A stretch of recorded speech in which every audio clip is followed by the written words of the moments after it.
las características de un cristiano. Primera carta de Juan, capítulo 3.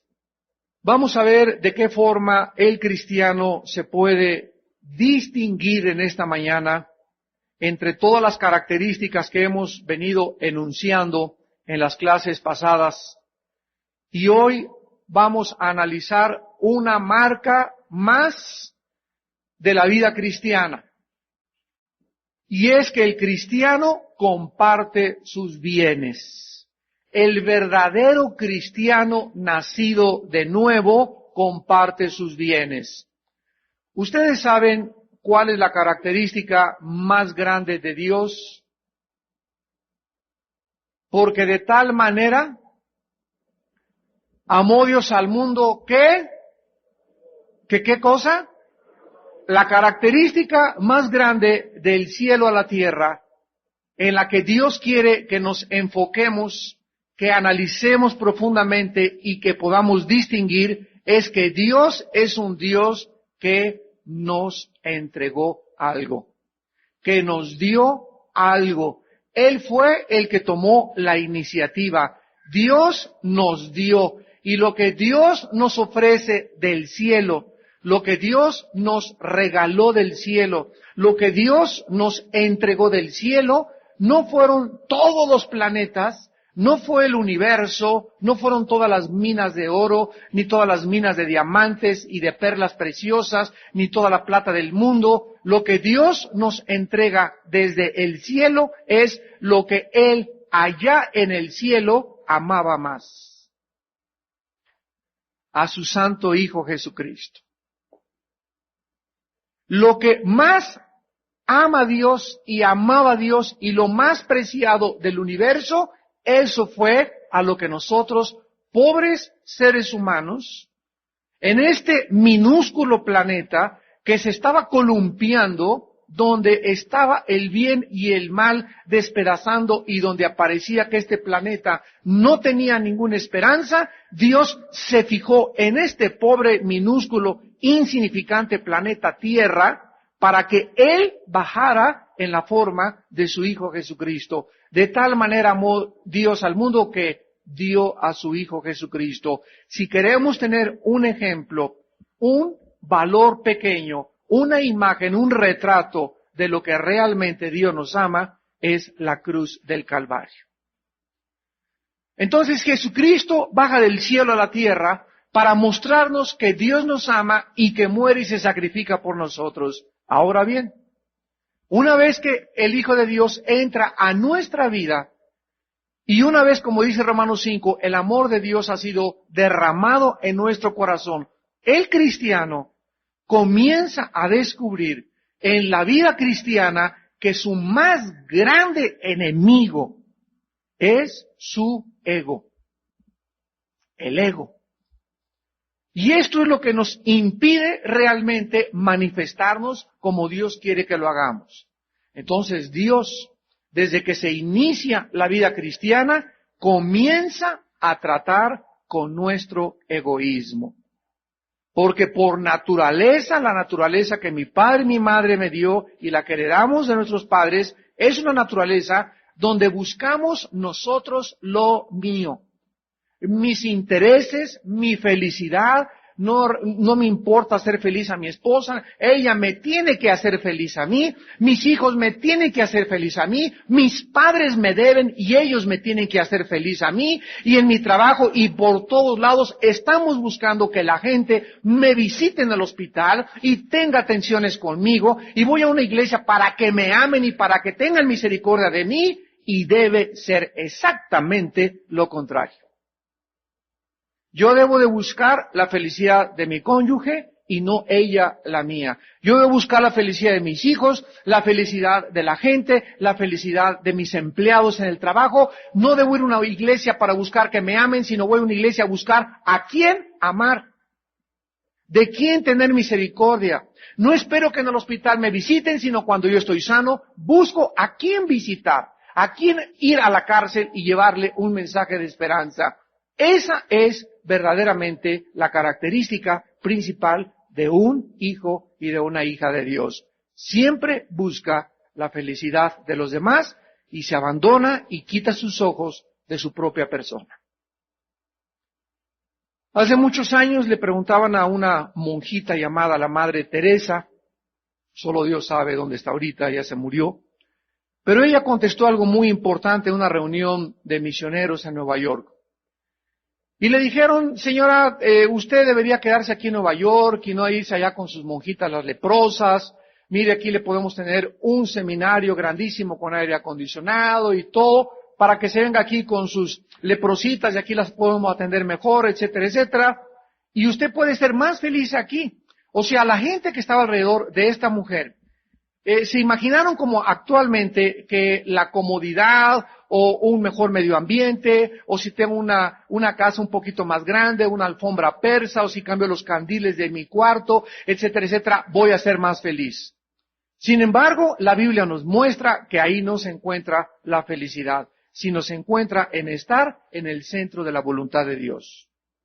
Tú puedes creer que en Acapulco, con una villa ahí en Punta Diamante, enfrente al mar, viviendo ahí, puedes ser feliz y tu esposo lo llaman a Coajinicuilapa y lo llaman allá al cerro, no sé qué tantas cosas, y tú te preguntas como esposa, ¿cómo vas a ser feliz allá? Y allá hay zancudos, y allá hay calor, etcétera, etcétera. Yo quiero comodidad, déjame decirte algo. Tú no vas a ser feliz donde creas que tienes comodidad. Vas a ser feliz donde Dios haya llamado a tu esposo.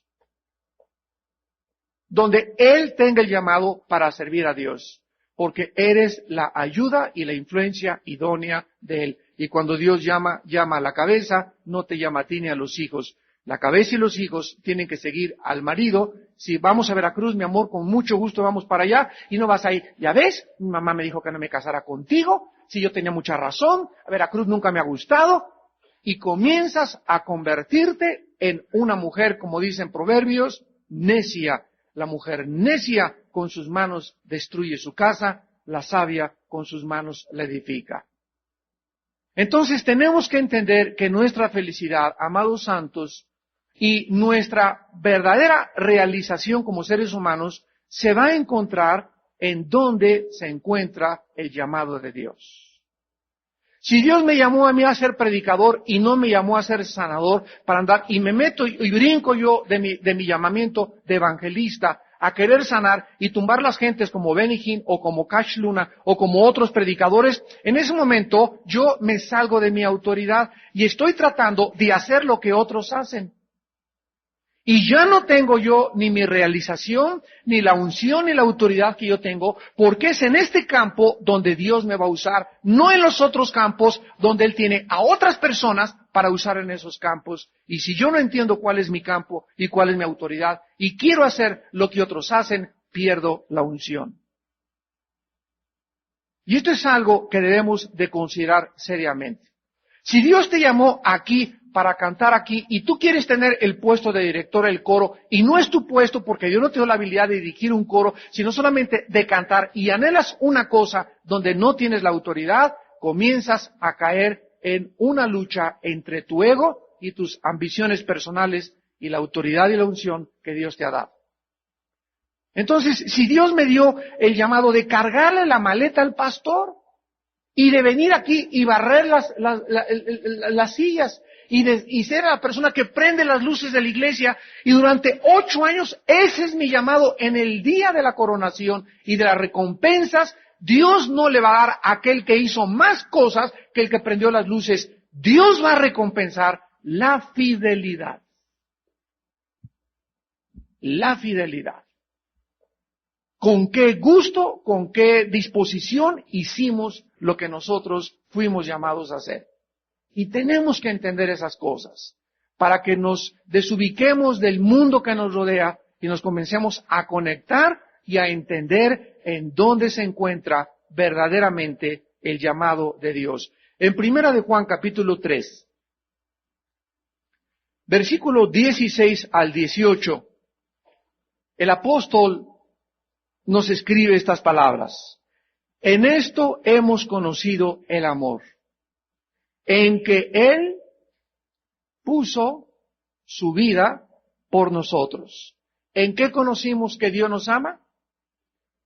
no en que tengo, no tengo salud, no en que tengo dinero, no tengo dinero, no en que estoy, sino que en esto yo sé, en esto estoy seguro. Y cuando me vengan a mi vida dudas y me asalten tentaciones que Dios no me ama y esté en el hospital, ay sí, como dijo una hermana, ay hermano pastor, yo creo que ya Dios me abandonó porque miren nomás en el estado en que me encuentro. Yo le contesté a esta hermana en el hospital, hermanita, cuando Jesús estaba en la cruz, ¿usted cree que Dios lo dejó de amar? El hecho que estemos atravesando circunstancias adversas en la vida, el diablo se acerca para susurrarnos que ya Dios no nos ama y que nos ha abandonado, y es tal vez cuando más cerca está de nosotros. Ahí recuerda, yo no voy a considerar el amor de Dios en mis circunstancias. En algo sé que Dios me ama, en la cruz del Calvario. Siempre, siempre regresa a la cruz. Que la cruz sea el centro, como decíamos ayer en el desayuno en la conferencia, que la cruz sea el centro de nuestra vida espiritual. En esto conocemos el amor de Dios, en que puso su vida por nosotros. También nosotros debemos poner nuestras vidas por los hermanos. ¿A qué nos llama Dios? ¿A todos los cristianos? ¿A qué nos llama Dios? A una vida de sacrificio por los demás. Y comenzamos en el gimnasio de la vida cristiana, que es el hogar.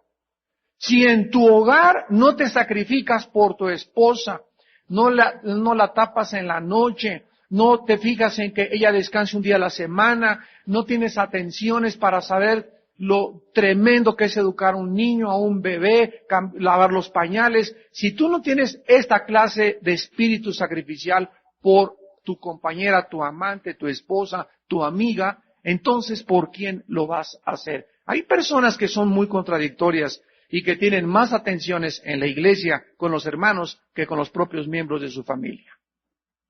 Y esto es una contradicción muy grave que tú debes de evitar. Debemos de comenzar a vivir sacrificialmente. ¿Quién es mi prójimo? Le preguntaban a Cristo, la persona que más cerca de ti está y la que más te necesita. ¿Quién es esa persona? Nuestra familia. Dice el versículo 17, pero el que tiene bienes de este mundo y ve a su hermano tener necesidad y cierra contra él su corazón, ¿cómo mora el amor de Dios en él? Hijitos, no amemos de palabra ni de lengua, sino de hecho y en verdad. Y en esto conocemos que somos de la verdad y aseguraremos nuestros corazones delante de él. Una de las características entre las muchas que hemos estado estudiando, una de las marcas y de las señales de que una persona es realmente cristiana es que esa persona comienza a convertirse en una persona desprendida de sus bienes materiales. Repito, la característica inherente de una persona no cristiana es que es egoísta, egoísta, egoísta, egoísta. Y cuando Dios viene a mi vida, no solamente me dice, Armando, Dios, quiero que te vuelvas una persona que te sacrifiques por tu familia y por tus hermanos, sino que Dios me dice, y quiero también, Armando, lo que tú tienes aquí. Dios viene a tocar no solamente mi corazón, sino también mi cartera. ¿Por qué? Porque aquí en mi cartera esto representa el sudor de mi trabajo, el sudor de mi ministerio, el sudor de los sacrificios. Esto se convierte en algo económico o en algo material. Y entonces Dios nos manda en la palabra de Dios que podamos nosotros, cada domingo que venimos, vean ustedes 1 Corintios capítulo 16. ¿Dónde está el diezmo en el Nuevo Testamento, hermano? Ay, Padre Santo, ten misericordia. En 1 Corintios capítulo 16, dice el apóstol, en cuanto a la ofrenda para los santos, haced vosotros también de la manera que ordené, o sea, Pablo ordenó en las iglesias de Galacia que los cristianos ordenaran. No les dijo los que sientan o los que quieran, fue una orden. ¿Por qué? Dice el versículo 2, cada primer día de la semana, Esto es interesante para todos los que son sabáticos, porque hay gente que nos ha preguntado que por qué no adoramos el sábado, simplemente porque Cristo resucitó el primer día de la semana, porque el primer día de la semana fue cambiado del sábado al domingo, por los mismos apóstoles, y en lugar de reunirse ya los sábados, se comenzaron que era el sexto día, el séptimo día comenzaron a reunirse el octavo día, que era el primer día de la semana, porque el primer día de la semana se fundó la iglesia, y el primer día de la semana vino el Espíritu Santo en Pentecostés. Por eso. Entonces, está muy claro que el primer día de la semana se reunían los apóstoles, y ahí es cuando les dice, cada uno de ustedes ponga aparte algo, según haya prosperado, guardándolo para que cuando yo llegue no se recojan entonces ofrendas. Ya no aparece en el Nuevo Testamento, tienes mucha razón la palabra D-I-E-Z-M-O, diezmo, porque esto pertenecía al Antiguo Testamento. En el Nuevo Testamento hay una ley mucho más grande que la ley del monte sinaítico, que se llama la ley del Espíritu, la ley de la libertad. En el Antiguo Testamento las gentes no tenían morando continuamente al Espíritu Santo. Bajo el Nuevo Pacto tenemos al Espíritu Santo morando bajo el Nuevo Pacto. En el Antiguo Testamento se les ordenaba dar una porción que era el diezmo. En el Nuevo Testamento Dios no nos dice nada. No nos dice exactamente lo que tenemos que dar. Nos lo deja a nuestro corazón.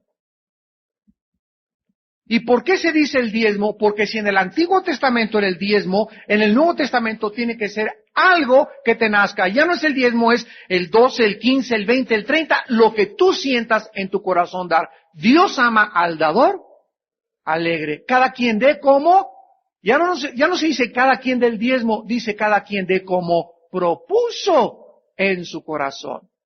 Porque de acuerdo a lo que tú te propongas es lo que tú realmente consideras que Dios vale para tu vida. Si le quieres dar el diezmo metódica y legalísticamente, dáselo. Para ti es lo que vale. Pero ya no estamos bajo la ley, estamos bajo la gracia.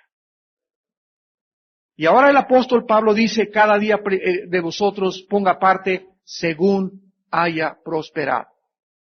O sea, si yo vendo un terreno, vendo una casa y me entran 500,000 pesos de más, ¿verdad? Y puedo apartar ya no 50, sino le voy a dar el 12%, le voy a dar 60,000 pesos a la obra de Dios. Eso es lo que Dios ve en tu corazón.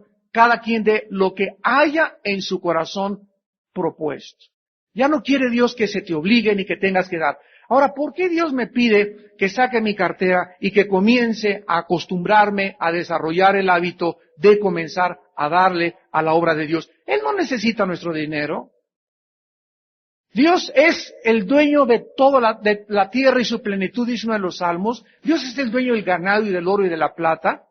¿Por qué lo hace Dios? Lo hace por nuestro bien, hermanos. Lo hace para que yo comience a desprenderme y para que ya no me duela y cada vez me duela más sacar, porque en la medida en la que yo comienzo a sacar lo que significa el fruto del sudor de mi frente y le comienzo a dar a Dios, algo pasa en mi vida espiritual que comienzo a desprenderme de los bienes materiales y se me quita con el tiempo la avaricia. Y dice en Colosenses 3 del 4 al 6 que la avaricia es idolatría. Entonces, ¿por qué Dios quiere desarrollar en nosotros el hábito de dar? Porque Él nos dio su ejemplo desde la cruz. Y mientras más das a la obra de Dios, vamos a ver estas leyes que son inequívocas en el reino espiritual. Vean ustedes lo que va a pasar. Dios ha establecido, apúntalo, 3 principios en la Biblia para el área de las finanzas. 3 principios. 3 principios, y si nosotros en esta mañana comprendemos y aplicamos estos principios, vamos a disfrutar, escúchame, vas a disfrutar lo que se llama en la Biblia libertad económica. Vas a ser una persona que no vas a tener deudas, vas a ser una persona que no vas a andar pidiendo prestado, vas a ser una persona que te va a alcanzar lo que tú tienes, porque estamos viviendo bajo principios y leyes morales. Si yo voy en la carretera y la policía de caminos me dice, mira, esta marca dice que aquí es una vuelta cerrada en escuadra, que tengas cuidado al dar la vuelta porque es muy forzada esa curva, aparezco en el tránsito una luz amarilla que me dice detente. Si yo obedezco las leyes que están para la circulación a mi alrededor, la policía no lo hace porque me quiere hacer daño. La policía me pone las señales preventivas para que yo aminore la velocidad y para proteger mi vida y la de mi familia. Me tengo que someter a las leyes de la ciudad, del municipio donde yo vivo, para poder ser bendecido por Dios. Lo mismo pasa en el área de las finanzas. El primer principio es dar, el segundo es recibir y el tercero es administrar. Apúntalos: dar, recibir y administrar. Veámoslo cada uno detenidamente. Número 1. Dios ha establecido que nosotros, para poder recibir, para poder tener una cosecha, para que Dios me pueda, después de que me dio a Jesucristo, seguirme dando, Dios tiene forzosamente que ver en mi corazón que me estoy volviendo una persona generosa, porque yo no puedo ir al campo. ¿Dónde están mis sandías? ¿Dónde está mi maicito? ¿Dónde están los chabacanos? Y me pregunta mi esposa, ¿qué sembraste, sandías? ¿Cuántas semillas sembraste? No, pues ninguna. ¿Cómo esperas recoger una cosecha de sandías, una cosecha de mazorcas y de maíz si no has sembrado? Se llama la ley de la siembra y de la cosecha en Gálatas capítulo 6. Entonces tú no puedes esperar. ¿Y dónde está el trabajo? Y yo quería un carro mejor, último modelo. Y yo quería una casa mucho mejor. Y yo quería que nos alcanzara para ir al seminario de Acapulco. Y te das cuenta que algo pasa en tus finanzas que no te está entrando. Y esto no es de Dios. Porque en 2 Corintios 9, vayamos a 2 Corintios 9, hay una ley. Y vean ustedes lo que acabo de decir. No es de Dios que pidas prestado y que no te alcance. No es de Dios. Algo está fallando en tu sistema espiritual de finanzas. Dice en 2 Corintios 9, del 7 en adelante. Cada uno dé, otra vez, como propuso en su corazón. Aquí hay un peligro gravísimo. Hay muchas iglesias, hay muchas organizaciones, hay muchas sectas, como esa de Pare de Sufrir, que a las 12:30 de la noche llegó a México los brasileños, que es una secta, que es una mezcla de brujería con cristianismo, que si tú les mandas esto, que te mandan esto, que comienzan a hacer un negocio, toman esto y lo inflan y lo llevan al extremo. Y una verdad de la Biblia llevada al extremo se llama herejía. ¿Qué son las herejías? Son verdades sacadas de su contexto. Son verdades infladas desproporcionadamente. Eso es lo que es una herejía. Hay otras iglesias que saquen su reloj y saquen esto y levanten los papelitos y ponen un énfasis demasiado fuerte en estar haciendo esto. Nosotros, por la gracia de Dios, jamás lo hemos hecho y no lo vamos a hacer nunca. Ni vamos a cobrar tampoco en ninguno de nuestros congresos. ¿Por qué? Porque no es de Dios. Esa es nuestra convicción. Y Dios nos ha bendecido y nos ha alcanzado y estamos ahorita con mucho trabajo pagando este lugar, pero hemos visto cómo Dios nos empuja poco a poco, con la paciencia ganaremos las almas. Pero es la forma en la que Dios trabaja, con la paciencia y sembrando más y más y más. ¿Cómo sembramos nosotros como iglesia y como pastores? En obreros de tiempo completo, en misioneros, en ayudar a personas en estos ministerios, en evangelismo, más que no cualquier otra cosa. Ahora que vamos a Tabasco, ¿verdad? Todo salió, los gastos y todo, hoteles y todo de las personas, ¿verdad? Del ministerio. Y por eso ustedes ofrendan para que este ministerio pueda continuar avanzando y llevando la palabra de Dios, sin que ustedes sientan la coerción o la manipulación de sus líderes espirituales. Dios nos libre de hacer eso. Ahora dice el versículo 8 de 2 Corintios 9, vean lo que dice: poderoso es Dios. ¿Para qué Dios usa su poder? Para hacer que abunde. Para hacer que abunde en mí toda gracia, apropiatelo. A fin de que yo, teniendo siempre en todas las cosas todo lo suficiente, cuando me impactó esta revelación, le dije: Padre, tú quieres con tu poder que en mi vida siempre tenga no poquito, no me alcanza ni para el diezmo, sino que tenga lo suficiente, no solamente para dar, sino para abundar en dar. Ahora no sé si tu Biblia, tú tienes otra Biblia y dice otra cosa diferente, pero mi Biblia es lo que dice. Y yo lo creo. Que Dios es poderoso para que nosotros haya gracia a fin de que teniendo siempre en todas las cosas todo lo suficiente, abundemos para toda buena obra. Versículo 10, y el que da semilla al que siembra y pan al que come, proveerá y multiplicará tus alacenas, tu comida, el colegio de tus niños, para tus vacaciones, y aumentará los frutos de tu justicia para que estemos enriquecidos para toda liberalidad, la cual produce por medio de nosotros acción de gracias a Dios. O sea que mientras tú más das, hay gente que te dice, gracias Señor por lo que acabo de recibir. Y esta acción de gracias sube al cielo y es para la gloria de Dios. Dios ha establecido, pues, en primer lugar, que si nosotros no damos, no esperemos recibir. Hace algunos años yo les conté, llegó una señora bien pobre, teníamos la iglesia, no me acuerdo que estábamos ahí en San Juan Totoltepec, no me acuerdo, creo que en el cine Las Torres donde comenzamos, y llegó una vez una señora, y llegó un diácono y me dice, Armando, hay una señora aquí bien pobre que quiere que la ayudemos. Y inmediatamente, ¿verdad? Ustedes no se imaginan la cantidad de gente que va a las iglesias a pedir dinero. Cuídense todos ustedes de gentes que no conozcan en la iglesia o donde ustedes van y que les pidan dinero si no los conocen porque viven de eso. Y eso no es ser manso, es ser menso. Eso no es tener falta de amor, es ser prudente y ser astuto. Porque una cosa es ser manso, otra cosa es que seas menso. Y que la gente se aproveche de ti solamente porque usan que es falta de misericordia. Tengan cuidado con una persona que les pida dinero y que tú no conozcas. Y si esa persona ya van 3 veces que te pide dinero y la conoces, repórtala con el pastor. No es chisme, es proteger a las demás ovejas porque hay gentes que viven de eso. Esta señora me hablaron que vino a pedir dinero a la iglesia. Le dije, doña Pachita, ¿usted a qué iglesia va? No, pues mire, es lo primero que le preguntamos. ¿Viene usted a esta iglesia? No, pues mire, yo iba a otra iglesia. Bueno, ¿y para qué necesita dinero? Pues mire, yo soy la bandera, me contestó. Y le contesté, ¿usted diezma? Y se me quedó mirando la señora pobre, así toda con guaraches, ¿verdad? ¿A qué se refiere usted? Y le dije, ¿usted es cristiana? Me acaba de decir que usted es cristiana. ¿Usted diezma?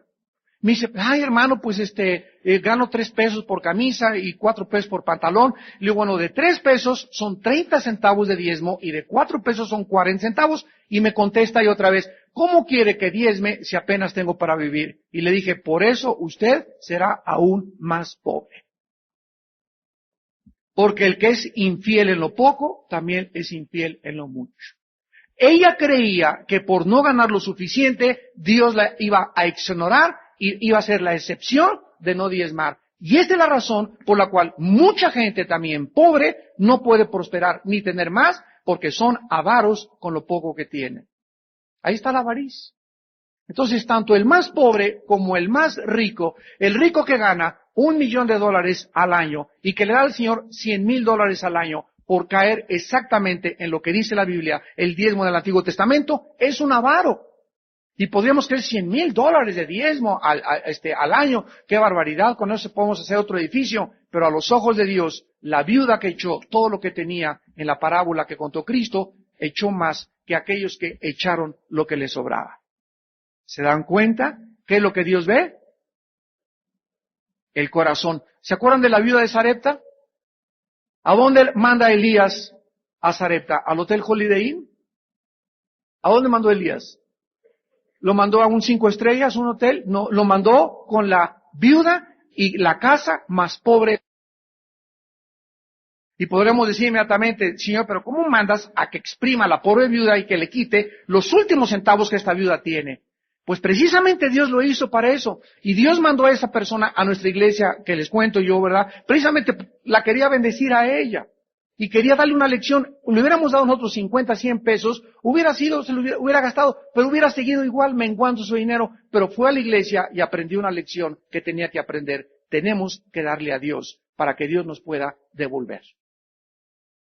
Cuando Elías llegó y le dijo a la viuda, hazme de comer, y la viuda tenía solamente una masa y un aceite para hacer una tortilla, esta viuda no dijo, me vienes a quitar todo lo que tengo. ¿Cómo te atreves si tengo un hijo que está muriendo y yo también de hambre y vienes a decirme que te la mitad? La viuda la parte y le da al profeta de Dios la mitad de su comida. Y por haber hecho eso, le dice Elías, nunca, mujer, te faltará aceite ni harina en tu casa. Y por si fuera poco, después su hijo enferma y Elías lo resucita. Todos nosotros que damos, recibimos no solamente bienes materiales, sino bendiciones de Dios, porque estamos manifestando el corazón de Jesús. Más bienaventurado es dar que recibir. En segundo lugar, el segundo principio es recibir. ¿Cómo recibimos una vez que damos? Vean ustedes lo que la Biblia enseña. En Génesis capítulo 3, 17 al 19, desde el principio de la creación, Dios estableció que recibiésemos a través de nuestro trabajo. A través de nuestro trabajo. Van a descubrir ahorita principios tremendos. Dice Génesis 3:17, al hombre le dijo, por cuanto obedeciste a la voz de tu mujer y comiste del árbol que te mandé diciendo, no comerás de él, maldita será la tierra por tu causa, con dolor comerás de ella todos los días de tu vida. Detengámonos aquí. Antes de que Adán pecara, ¿trabajaba o no trabajaba? Sí, ¿cómo que no? Le dijo Dios que cuidara el huerto y que lo labrara. Génesis 2, lean otra vez la Biblia. Entonces, antes de que pecara, Adán trabajaba, pero después de que pecó, Adán seguía trabajando con una diferencia. Ahora la tierra le iba a ofrecer resistencia.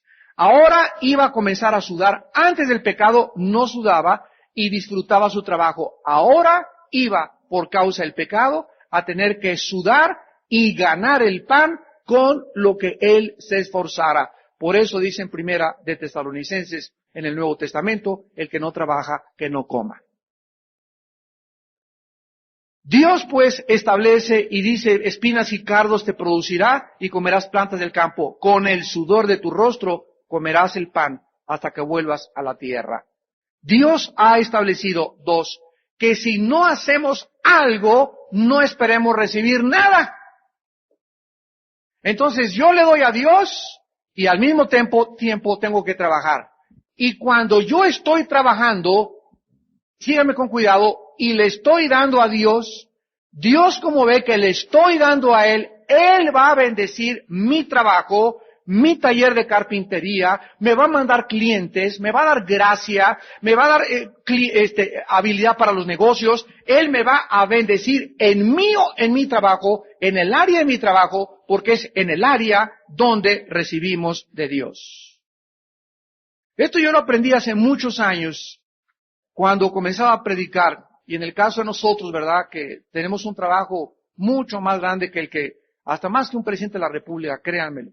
Y me acuerdo que iba a andar por toda la República con el equipo de Luis Palau predicando en los pueblitos. Estuve en la sierra de la Costa Chica en Guerrero 3 años trabajando de misionero, comiendo así en los petates acostado, viendo con leprosos. Ahí durante 3 años, los primeros 3 años de mi vida, ahí Dios me probó. Y comíamos lo que pescaba en el mar. Así iba a pescar porque no tenía, pero ni un quinto, ¿verdad? Y recuerdo que iba a muchas iglesias y yo esperaba, hijo, ahorita con la ofrenda que me dan, con 50 pesos que me den, llevo de comer a mi casa, o puedo comenzar a comprar unos cornflakes para mañana. Y acabo de predicar y muchas gracias, hermano, que Dios lo bendiga. Y ni para el camión me daban. Me acuerdo una vez que me vine de Aguascalientes en aventones y al llegar tuve que vender el reloj que tenía para poder pagar la caseta, porque ni siquiera me habían dado para el camión. Y Dios me enseñó a través de un misionero que no esperara de los hombres nunca la bendición. Dios, por otro lado, comenzó a bendecirme. Entonces, no siempre esperes que por ahí viene la bendición, como esos predicadores que llegan y ahora escriben cartas. Ahí traigo en mi portafolio, hermano, te invitamos a predicar a la iglesia, y nos contestan, ¿cuánto me van a dar diario? Hotel 5 estrellas, limusina en el aeropuerto, y mándenme un adelanto de $1,000. ¿Sabes una cosa? En la vida te vuelvo a invitar. Son mercenarios del Evangelio. Esto no es la forma como Dios lo ha establecido. Tenemos que ir a donde Dios nos llame. Y si Dios me llama, ¿qué me importa si me dan o no me dan cuando es Dios el que me está llamando? Y si no me dan, estoy acostumbrado a que por otro lado Dios me bendiga. Pero Dios suplirá todo lo que nos falta conforme a sus riquezas en gloria en Cristo Jesús. Filipenses 4:19. Entonces Dios ha establecido que a través de el trabajo nosotros recibamos. Miren ustedes en Primera de Tesalonicenses 4, en penúltimo lugar, Primera de Tesalonicenses 4, versículos 11 y 12. Y que procuréis tener tranquilidad y ocuparse en vuestros negocios, y trabajar con vuestras manos de la manera que les hemos mandado, a fin de que se conduzcan honradamente para con los de afuera y no tengan necesidad de nada. Si tú trabajas, escucha, y eres honrado, y no andas transando a nadie, ni le andas robando a nadie, ni en tu corazón está el querer más o aprovecharte más de algo, dice aquí claramente, no tendrás necesidad de nada. ¿Por qué vienen las necesidades en la vida? Porque o hemos transado, o le hemos robado a Dios, o en tercero y último lugar, no estamos administrando bien lo que Dios nos ha dado. El primer principio fue dar, el segundo fue recibir, y el tercero es administrar. Romanos capítulo 13. Una vez que comenzamos a tener ingresos en nuestro negocio, en nuestra panadería, pastelería, en tu bufete de abogados, en tu hospital, en tu taller, no importa dónde nosotros laboremos, es importantísimo nunca, nunca, nunca gastar más de lo que tienes. Si no tienes para pagar esas letras de ese bocho, no te lo compres, sigue en tu bicicleta. Si no tienes para comprarte ese traje, no te lo compres, sigue con tu tacuche que tienes de Calvino, de hace 50 años. Si no tienes para comprar esa casa, pero hay un principio importantísimo en la Biblia. Dios no bendice a aquellos que se endrogan. Dios no se responsabiliza si tú te embarcas en hacer un préstamo y no tienes un colchón para poder pagar ese préstamo, o no tienes los ingresos. Si yo voy y pido prestado 500,000 pesos a una persona y me dice que van a cobrar el 5% de intereses o una tasa del 10% y mi ingreso y hago mis cálculos y no me alcanza, ese dinero no lo pido prestado porque ese dinero, en lugar de bendecirme y aparentemente sacarme de esos problemas, se convierte a la larga en una maldición. Porque estoy violando un principio de la palabra de Dios. Dice Romanos capítulo 13, versículo 8, no debáis nada a nadie. No debáis a nadie nada, sino el amarse unos a otros, porque el que ama al prójimo ha cumplido la ley. Versículo 7, paguen a todos los que deben. Si alguna persona me está escuchando en este momento y se está pasando de listo y ya tiene 3 meses, 5 meses, que sacó allá a la librería prestado o pidió prestado y no ha dado 5 pesos de abono, mi hermana, te voy a dar, no tengo, pero te voy a dar 15 pesos a la semana de abono. Si no ve Dios que en tu corazón hay la intención de pagar lo que tienes, a la larga Dios va a comenzar a cortar tu provisión. Y hermano, no tengo trabajo, y tengo 4 meses sin trabajo, y ando pidiendo prestado. Siempre, siempre, siempre revisa. ¿Has violado uno de estos 3 principios? Dar, recibir, o estás mal administrando lo que tú tienes. Tenemos que esperar a poder comprar lo que no podemos comprar. Hay muchos jóvenes que se están casando prematuramente actualmente y ya quieren tener Sony Trinitron, ¿verdad? Alfombra persa, candiles franceses, cortinas italianas, quieren tener su coche último modelo, un buen departamento, y así no funciona, a menos de que seas hijo de Ricky Ricón. Yo recuerdo que mi papá me dijo, lo primero que compramos fue un colchón, así comencé con tu madre, era lo único que necesitábamos. Pues sí, ¿qué más se necesita, verdad? Recién casados nada más con el colchón lo hacemos. Y después el ropero y por aquí, por allá, pero ahora todo quieren ya, todo ya, el coche ya quieren hasta tarjeta de crédito recién casados. Y ese es el problema, que hemos educado a una generación demasiado ambiciosa. Y no funciona de esta manera. Tenemos que tener paciencia para que lo que tenemos lo administremos bien y nunca, nunca, nunca tener deudas, ni echarnos deudas para que Dios nos pueda seguir bendiciendo. Padre, te damos gracias por tu palabra en esta mañana, por los principios que están en tu palabra, porque tú tienes cuidado de cada detalle de nuestra vida.